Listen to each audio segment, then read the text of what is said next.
हाय, good evening. Good evening sir. Good evening Yash. ये है मेरा स्टूडेंट यश, और जैसा कि आप जानते हैं तो यश ने मेरे से अभी भी पूछा है। यश के यहाँ ना कुछ कंस्ट्रक्शन का काम हो रहा है, ठीक है, फ्लोर पे। तो यश ने मेरे से पूछा कि सर मिस्त्री ने ना मुझे 24 घंटे के बाद लगभग जो है दीवार पे ना पानी मारने को बोला है, ठीक है, तराई करने को बोला। मतलब यही था ना तुम्हारा सवाल कि वो क्यों करने को बोला गया है, ठीक है।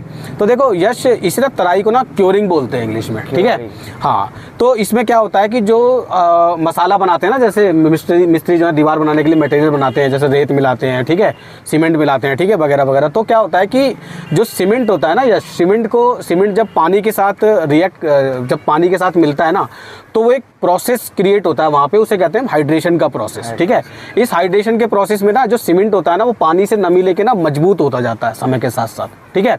अब क्या होता है कि पहले 24 घंटे या 20 घंटे तक ना जो मसाला बनाते हैं ना वो लोग, जो मटेरियल बनाते हैं ईंटों को चिपकाने के लिए, उसमें नमी ना ऑटोमेटिकली बनी रहती है अपने आप ही, क्योंकि गीला होता है वो, ठीक है। तो सीमेंट उस समय तक मजबूत होता रहता है, रिएक्शन होती रहती है, उसमें जो बॉन्ड्स है ना, जो बंद है उसमें बनते रहते हैं स्ट्रॉन्ग, ठीक है। बट 20 या 24 घंटे के बाद क्या होता है, सूखने लग जाते हैं। गर्मियों में तो और जल्दी सूखना शुरू हो जाता है वो मसाला, ठीक है। तो उससे क्या होता है कि जो मसाला होता है ना वो भुरभुरा सा हो जाता है, यानी कि सीमेंट जो है ना अपनी पूरी मजबूती तक उसमें नहीं आ पाता है।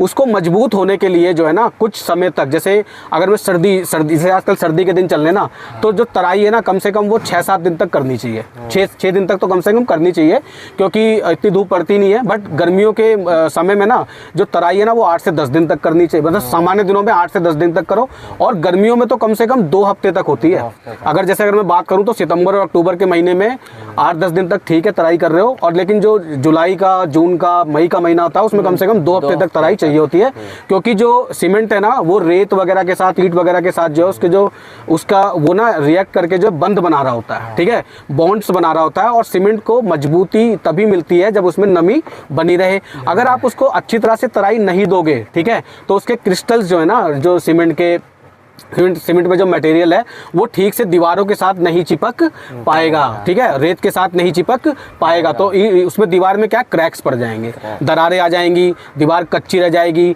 और एक तरह से रेगिस्तान में जैसे देखते हो आप, मिट्टी में नमी नहीं होती तो रेत बन के धूल उड़ जाती है, ठीक है, कहीं पे मिट्टी में गीलापन नहीं होता तो धूल उड़ती है। तो उसी तरह से दीवार का भी हाल होगा, और दीवार में वो मजबूती नहीं आ पाएगी, और उसकी जो लाइफ स्पैन है ना, जो उसकी लाइफ की जो ड्यूरेशन है, ठीक है, ड्यूरेबिलिटी है, वो घट जाएगी और आपका जो है नुकसान हो जाएगा, ठीक है, और मकान में भी वो मजबूती नहीं आ पाएगी। तो इसीलिए जो मिस्त्री कहते हैं ना कि दीवार की जो है तराई करो कुछ समय तक रोज, ठीक है, हफ्ते 2 हफ्ते मौसम के अनुसार, ठीक है। यही था आपका सवाल। तो क्लियर हो गया आपको कॉन्सेप्ट, ठीक है। तो मुझे आशा है कि जो दूसरे व्यूवर्स हमारे देख रहे हैं ना उनको भी कॉन्सेप्ट क्लियर हो गया होगा। Thanks for watching, bye bye.